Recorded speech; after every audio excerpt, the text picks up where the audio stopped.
it going, guys? I just wanted to make a quick video comparing the Samsung Odyssey and the HTC Vive. I haven't been able to find a good comparison online, and I figured DCS would be the best way to give an example of the differences between the resolution.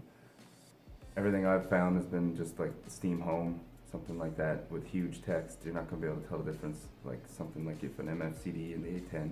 So I'm going to get some MFCD shots from the same distance so that we can compare them pretty easy.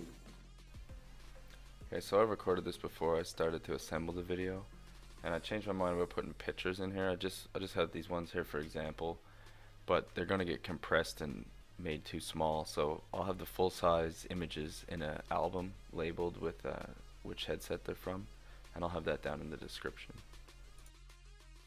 Okay, so some of the stuff I noticed with the Vive is when I've been using it, it's got a lot of you see a lot of white colors that just blur out, like when you're looking at stuff, and it kind of it's too bright. It seems like it almost overpowers it, and yeah, it's hard to see in this video here. Usually I can't read the numbers on the upfront controller there.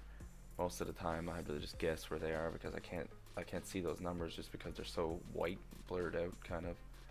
So I found the Odyssey has a lot deeper blacks, and it's not as bright inside, so it doesn't give you that like blurred out vision because of the brightness. I don't know if that makes sense, but I found that was a lot better, and the resolution is definitely quite a bit better. It's easier to spot stuff on the ground, I find. In the air the pixels are a bit smaller, so you have a little bit more trouble, but I've noticed that looking off in the distance you could see a lot more sharpness off in the distance than it was before. It's not as foggy seeming off in the distance, so it's pretty good there. Like the resolution wise, it's still not there, I don't believe, as much as the you'd like it to be, but it's getting there.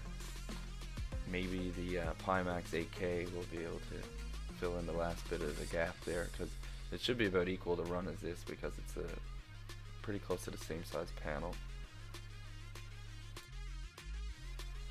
And these gun runs here I'm trying to do with my phone stuck into the headset and record at the same time as I'm trying to fly. I probably should have made a track of this and went back and just had 2 identical recordings in hindsight. That's what I did with the first video there. So I like to conclude saying probably if you already have a Vive, just hang on to that. It's probably not worth the upgrade unless you can get your Vive sold for a decent price and pay like maybe $100 for this. That's about the max I'd do, maybe $80.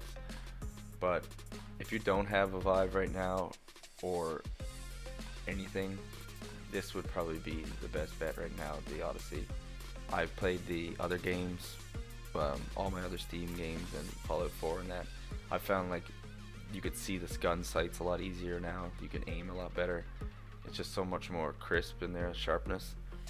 And if you're thinking about getting the Vive Pro, I wouldn't even bother with that because it's going to be the exact same panel in it, and for $1,000 Canadian, and I think what is it, $699 American, I wouldn't go near that. That's a bit ridiculous.